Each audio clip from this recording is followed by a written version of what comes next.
Merci beaucoup d'être fidèle à nos programmes. Bonsoir et bienvenue sur TV dans l'actualité de ce lundi. Ces perturbations dans le transport, la grève des bus Tata a engendré de nombreuses difficultés pour les usagers.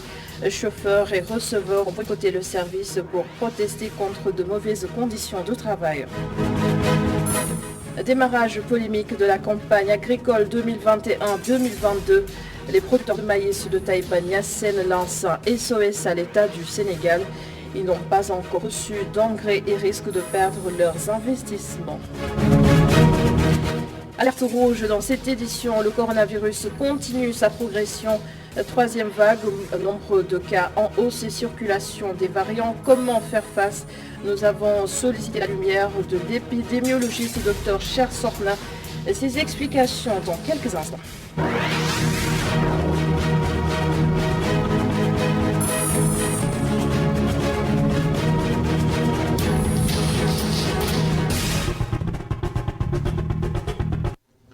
Vous avez été nombreux sans doute à avoir constaté que les bus Tata n'ont pas circulé ce matin.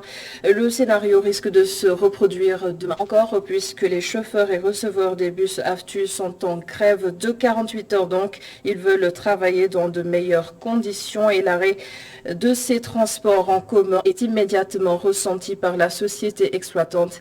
AFTU que nous avons joint est en train d'évaluer justement les impacts et les pertes engendrées par cette grève. Des perturbations également en vue dans un autre secteur, la boulangerie. La Fédération des boulangers du Sénégal veut introduire sur le marché un nouveau format de pain à 200 francs. La FNBS estime que ces revendications ne sont toujours pas prises en compte par l'État. Je vous propose d'écouter le président de la Fédération, Amadou Gueye. Aujourd'hui, nous voulons mettre sur le marché la baguette 4e format qu'on nous avait donné, qui est beaucoup plus costaud, beaucoup plus grand, et qui permet au consommateur de le couper en 4 parties. Nous avons fait toutes ces démonstrations-là. Et pour éviter ces interprétations, pour dire que les boulangers augmentent le prix du pain, nous n'avons rien augmenté. Nous avons simplement pris ce que la loi nous donne. C'est-à-dire que faire des formats. Personne ne pourra nous imposer la quantité de pain qu'on peut faire dans chaque format. Donc c'est le boulanger qui va décider quel est le format qui marche mieux dans sa zone. Si l'autorité fait une autre interprétation, comme dit que les boulangers augmentent le prix du pain, mais en ce moment-là, c'est ça où il y a un problème. À ce moment-là, effectivement, au niveau de la tournée, les recommandations qu'on a eues au boulanger, c'est d'aller fermer les boulangeries. C'est ça en fait, c'est aujourd'hui. Mais nous n'avons encore rien décidé, parce que c'est le conseil qui va décider après, mais dans toutes les zones où on a passé, il y a cette forte tendance aujourd'hui qui sort par rapport à cela. Mais là, c'est juste s'il y a un abus d'autorité ou une mauvaise interprétation. La manière dont le décret a été conçu, elle n'a pas les pouvoirs. C'est les gouverneurs qui peuvent, les comités techniques du suivi de la boulangerie, qui peuvent uniquement faire bouger les choses. C'est ça qu'on attend. Donc le président de la République a déjà fait son travail. C'est les fonctionnaires qui doivent appliquer. C'est ça qui pose problème. C'est pourquoi les boulangers ne vont pas rester les bras croisés. Nous allons aller jusqu'au bout pour cette affaire. La nouvelle campagne agricole a démarré, mais dans la discorde, énormément de paysans et de producteurs se plaignent des difficultés notées lors de la dernière campagne. À Taïba Niassène, les producteurs de maïs n'ont toujours pas reçu d'engrais. Ils risquent de perdre leurs investissements. Correspondance Sadamassar avec Astumbaye. Les producteurs de maïs de la commune de Taïba Niassène sont très inquiets. Selon le porte-parole du cadre de concertation des organisations et producteurs de la commune de Taïba Niassène, les paysans ont besoin d'engrais, notamment à l'engrais complexe universel appelé triple 15. Je dois constater, en ce qui concerne NPK triple 15, on va recevoir un compte. La semaine dernière, on recevait. Maintenant, on commence à recevoir triple 15 par contre. En ce qui concerne la communautaire, on n'a pas encore reçu un seul sac de gros investissements sur le maïs hybride, à savoir aussi la semence indienne qui coûte très cher. Les 20 kilos, on l'achète à 95 et qui a besoin d'un engrais de fond. C'est-à-dire qu'un semis, on va épandre l'engrais. Et depuis lors, on a un semis, ça fait 10 jours. On n'a pas encore épandre l'engrais parce qu'on n'a pas trouvé le triple 15. Pour ne pas perdre leurs investissements, ces producteurs de maïs appellent le chef de l'État à la rescousse. tous ces investissements qu'on a fait à travers les crédits octroyés au niveau des banques, tout ça risque de tomber dans le faute de quoi? Faute de l'engrais. Nous demandons à l'État que ça c'est un problème d'urgence qui reste le plus tôt possible, sinon cet investissement va pourrir. C'est que nous demandons à l'État. Hormis l'arachide, la culture du maïs occupe une place importante dans la commune de Taïba Niassène. Pendant ce temps, il y a le nouveau rapport de la FAO sur l'alimentation. 45 pays dans le monde ont besoin d'une aide alimentaire. Les 9 sont d'Asie et les 34 d'Afrique et le Sénégal en fait partie. Deux départements sont particulièrement concernés, Ranérou et Salimata. Le secrétaire exécutif du Conseil national à la sécurité alimentaire du Sénégal tient à rassurer puisque l'État continue de consentir des efforts considérables dans ces deux zones. Jean-Pierre Senghor a répondu aux questions de Alassane Samba Diop. Jean-Pierre Senghor que nous aurons dans quelques instants. Avec les nouveaux tarifs dans le secteur du transfert d'argent, de nombreux emplois sont menacés. Seulement à Saint-Louis, cette menace a fini par se concrétiser. Des gérants de kiosques Orange Money ont mis la clé sous le paillasson. Leur porte-parole évoque des revenus beaucoup trop faibles. Il s'appelle Cherbet Chombaye. Des propos recueillis par Momar Alessignan. Nous réclamons nos droits. Parce que je ne peux pas concevoir, dans les kiosques Orange Money, il y a des femmes de ménage. Il y a des gens qui sont des dépendants, dont leurs parents dépendent d'eux.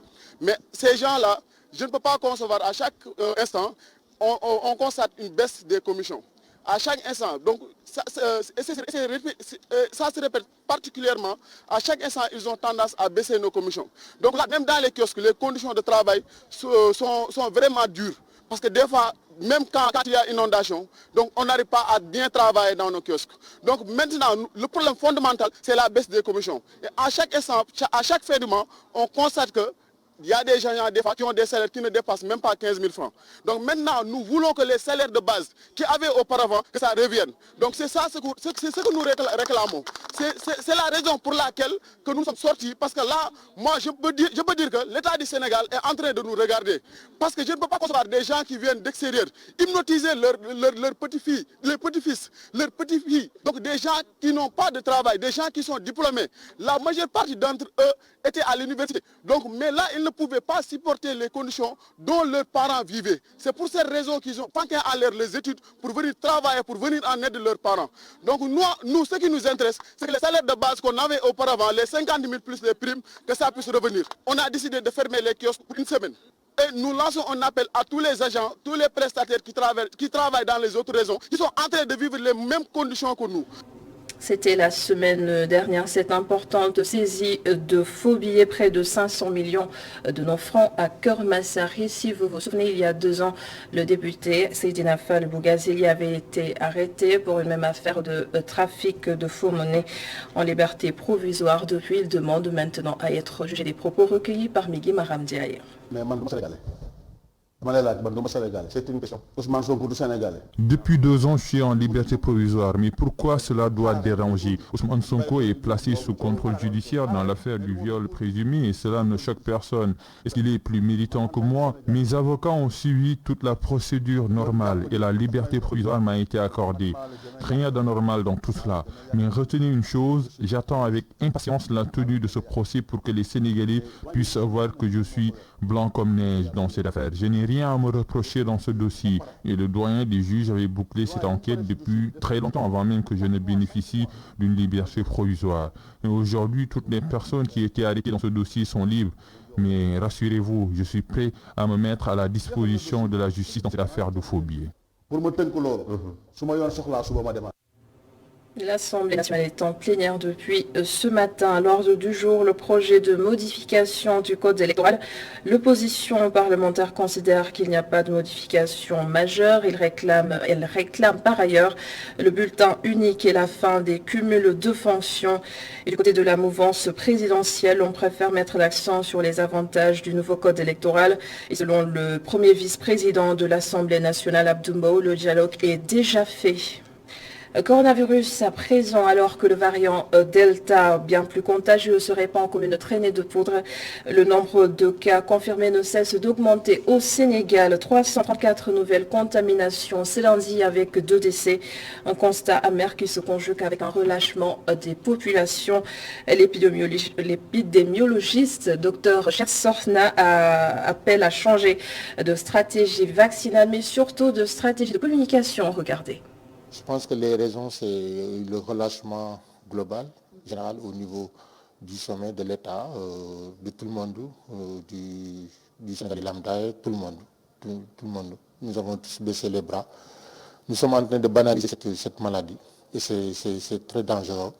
Je pense qu'il faut remobiliser les décideurs politiques, sanitaires, etc., remobiliser la population, donc faire un tapage communautaire, comme on dit, une campagne agressive du respect des mesures barrières et ensuite, comme on a dit, le taux de vaccination, la couverture vaccinale est très très faible, 6% de la population sénégalaise est vaccinée, alors que pour parler que de cible, c'est 20% qu'on devrait normalement vacciner, donc on est loin du compte. Je pense qu'il faut remobiliser et dire aux gens d'aller se faire vacciner et de faire, et ça je demande à l'État, de faire un focus vraiment sur les vaccins chinois, parce qu'il n'y a pas de tension, je suppose, pour les rendre beaucoup plus accessibles, parce que c'est les vaccins les plus sûrs pour le moment, même si l'efficacité est moindre.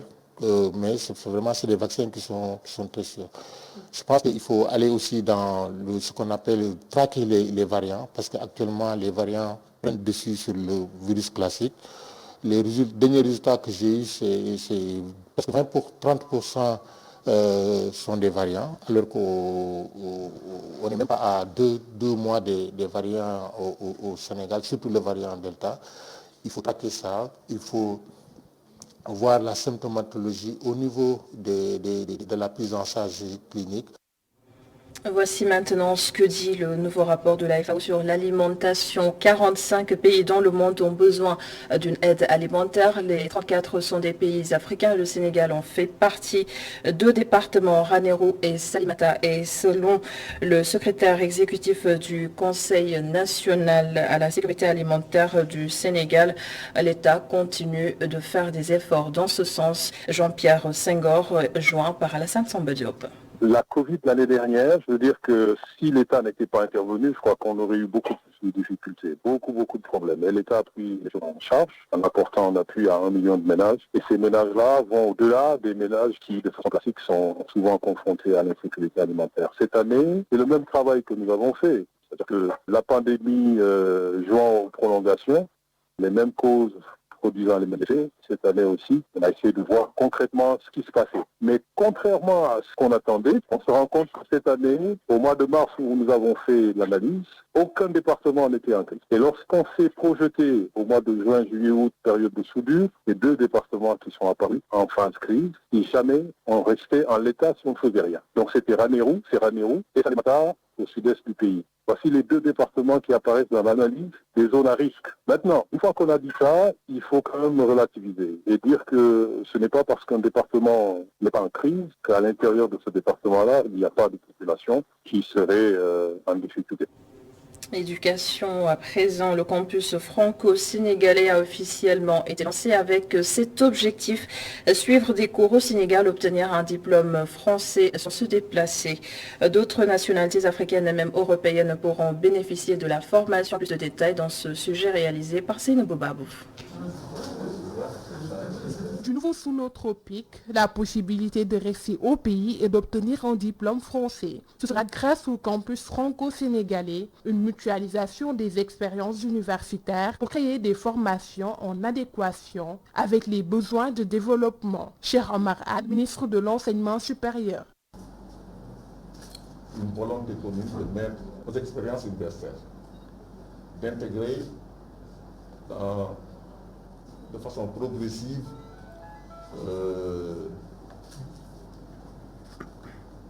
nos 2 systèmes d'enseignement supérieur, pas les uniformisants, mais d'intégrer, cela veut dire de nous appuyer, d'être en mesure de nous appuyer à la fois sur le dispositif d'enseignement supérieur français et sur le dispositif d'enseignement supérieur du Sénégal pour créer des formations en adéquation avec nos besoins de développement. La co-construction et la co-diplomation, les avantages phares de ce campus franco-sénégalais. Et ça permet aux Sénégalais ou à l'Africain, ou éventuellement à un Français qui le désire, ou un Européen qui le désire, de faire une formation ici au Sénégal et d'avoir un diplôme. Si c'est dans la diplomation, c'est une même formation, 2 diplômes des 2 universités. Si dans la co-construction, c'est aussi peut-être un diplôme sénégalais, mais avec un label franco-sénégalais. Ce projet prend en charge la problématique de l'employabilité des étudiants dès la fin de leur formation. C'est un projet qui s'intéresse très concrètement aux conditions d'amélioration de la formation des jeunes, de façon à ce que ces jeunes puissent très rapidement, après leur formation, accéder à un emploi.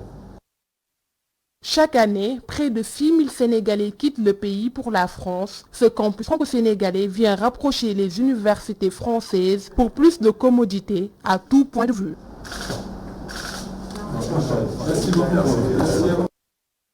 Seynabou Babou et l'Institut islamique Al-Himma School milite pour une éducation islamique pour le développement, une manière pour les religieux de s'impliquer dans l'éducation sociale en conservant les valeurs propres au Sénégal. Mamadou Lamine Fati.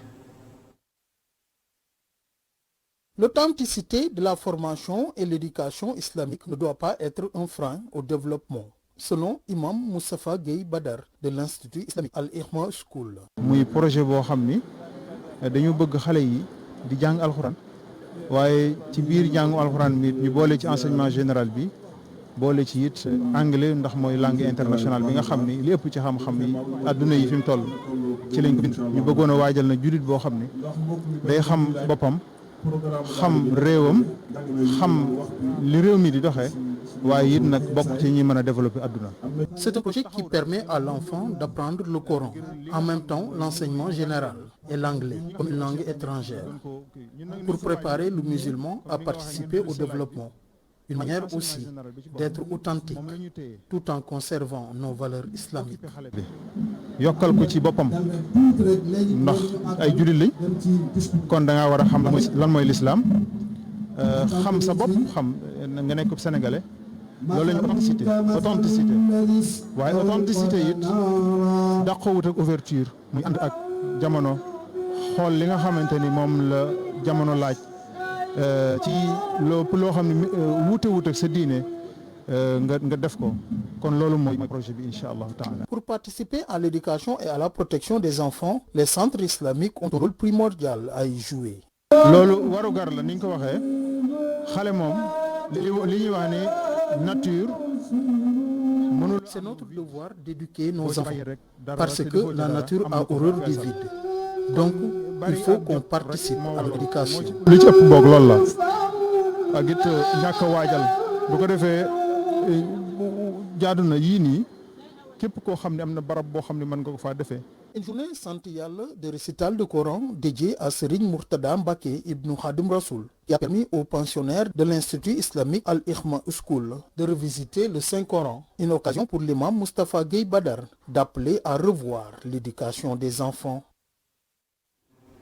Quelques notes de sport. 12 athlètes vont représenter le Sénégal aux Jeux Olympiques de Tokyo, mais seuls 3 ont été présents à la cérémonie ce matin de remise du drapeau national. Le ministre des Sports, Matar Ba, leur a confié une mission. Envoyée ce compte-rendu de Mamadou Dieng avec Barasso. Le ministère des Sports remet le drapeau national à la délégation sénégalaise sur fond d'applaudissements et encouragements du 12e Gaïndé. Ces athlètes doivent représenter le Sénégal aux Jeux Olympiques de Tokyo. La prestigieuse compétition sportive se déroule au moment où la pandémie de la Covid-19 frappe de plein fouet le monde. Mais le ministre exhorte ces hommes à prendre conscience du privilège qu'ils ont de défendre les couleurs nationales. Il n'est pas donné à tout un chacun de savourer l'immense fierté de revêtir le maillot national, a fortiori de participer aux Jeux Olympiques. Il faut être parmi les meilleurs pour avoir le privilège de défendre les couleurs nationales à l'occasion de cet événement sportif majeur. Cela comporte bien évidemment des exigences et des devoirs. face à des adversaires aussi bien préparés et aussi bien déterminés. L'essentiel, comme le dit l'adage, c'est de participer, de représenter dignement sa nation, de tout mettre en œuvre pour honorer le drapeau national. Les athlètes sont prêts à mouiller le maillot. Le porte-drapeau exprime son émotion. Un rêve vient de se réaliser. C'est un moment solennel de recevoir le drapeau national des mains du ministre des Sports. C'est un moment que je rêvais et voilà, ça s'est réalisé aujourd'hui. Alhamdoulilah, je suis prêt à 100%. Et voilà, on va aller aux Jeux Olympiques pour représenter dignement le pays. Comme j'ai dit l'autre fois, il ne faut pas se tromper d'objectif. On va y aller avec l'espoir de gagner des médailles et voilà, essayer de passer le maximum de tours possible pour pouvoir représenter dignement le pays. Les Jeux Olympiques se tiennent du 23 juillet au 8 août 2021 au Japon, en présence du président de la République, sur invitation de Thomas Bach, président du Comité international olympique.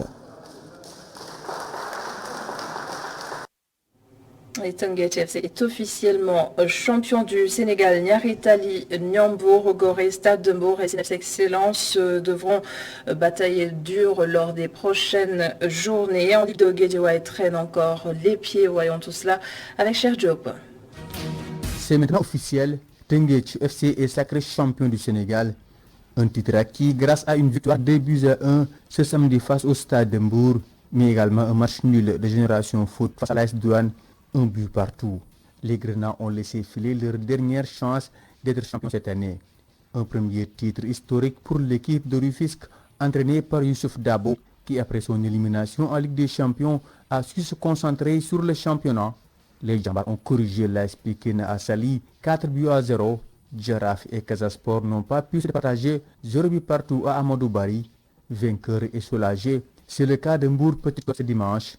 Les Pélicans ont assuré leur maintien grâce à une victoire 3-1 face au CNFC Excellence de Thiès, qui devra d'ailleurs attendre avant de goûter au bonheur de son bourreau du jour. Niaritali et Dakar Sacré-Cœur se sont quittés 2-2. Les Galactiques, toujours pas sauvés, espèrent le faire lors des 2 prochaines journées. Ndiambour de Louga peut également respirer, même si le maintien n'y est toujours pas validé.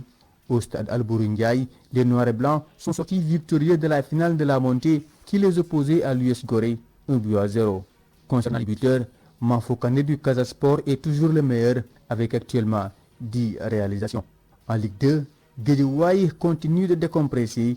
Après la montée, les Crabes traînent les pieds dans la lutte au titre.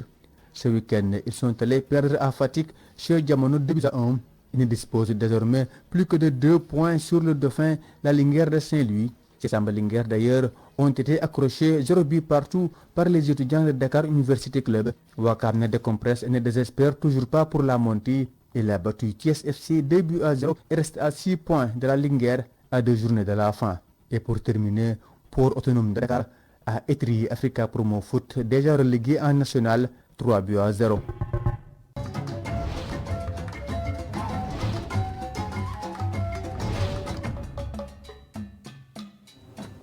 La Guinée va vers une reprise des manifestations. Le principal parti de l'opposition, l'UFDG, a indiqué vouloir reprendre les contestations de rue. Les raisons expliquées par Mohamed Mokhtar aux soirées depuis Conakry et c'est dans Fenêtre d'Afrique. Mesdames, Messieurs, bonjour, bonjour à toutes et tous, bonjour à l'ensemble des téléspectateurs de ITV. Cela va faire maintenant bientôt 1 an qu'il n'y a pas eu manifestation de rue en Guinée, manifestation politique. Et donc, l'UFDG, le principal parti de l'opposition, dirigé par Cellou Dalein Diallo, a décidé de reprendre les manifestations. Alors, comment c'est arrivé?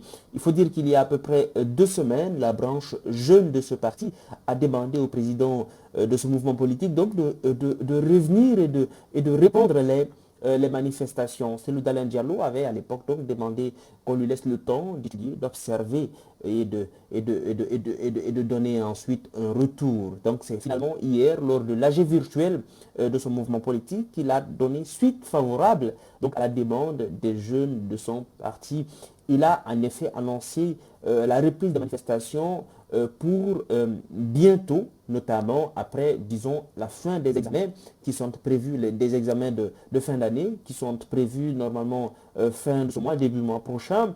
Et donc, il a promis qu'aussitôt, donc après, les manifestations reprendront. Ça, c'est un. Le deuxième point, l'autre condition essentielle, c'est que cette fois-ci, il a promis à ses militants une stratégie de manifestation. Pas simplement sortir dans la rue, pas simplement sortir manifester.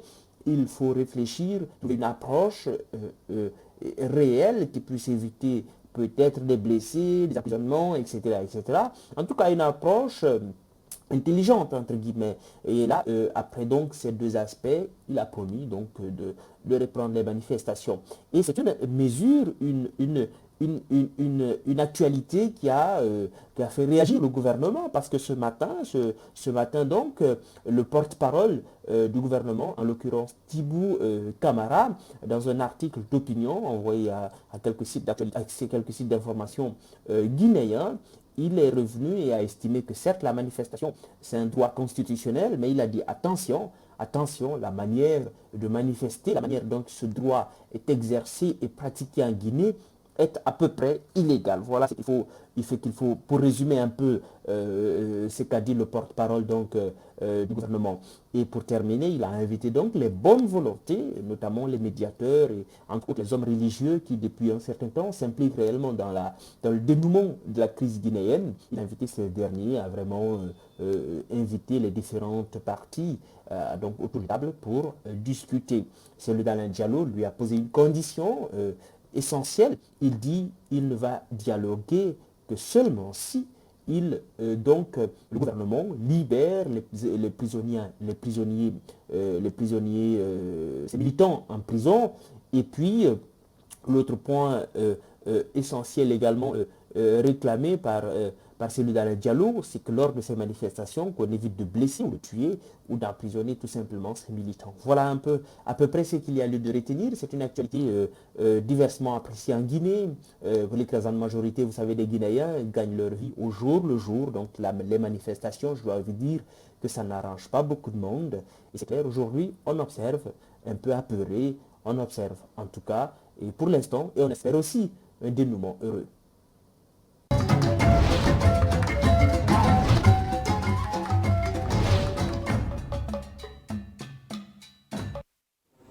À suivre ce soir à 20h30, l'entretien avec Mamadou Diané Ndiaye, président du COUNOS et membre du CIO, une interview réalisée par Alassane Samba Diop et Babacar Ndaoufay. Et moi, je vous donne rendez-vous demain dans le 19h45. Bien sûr, merci d'avoir été avec nous. Bonsoir.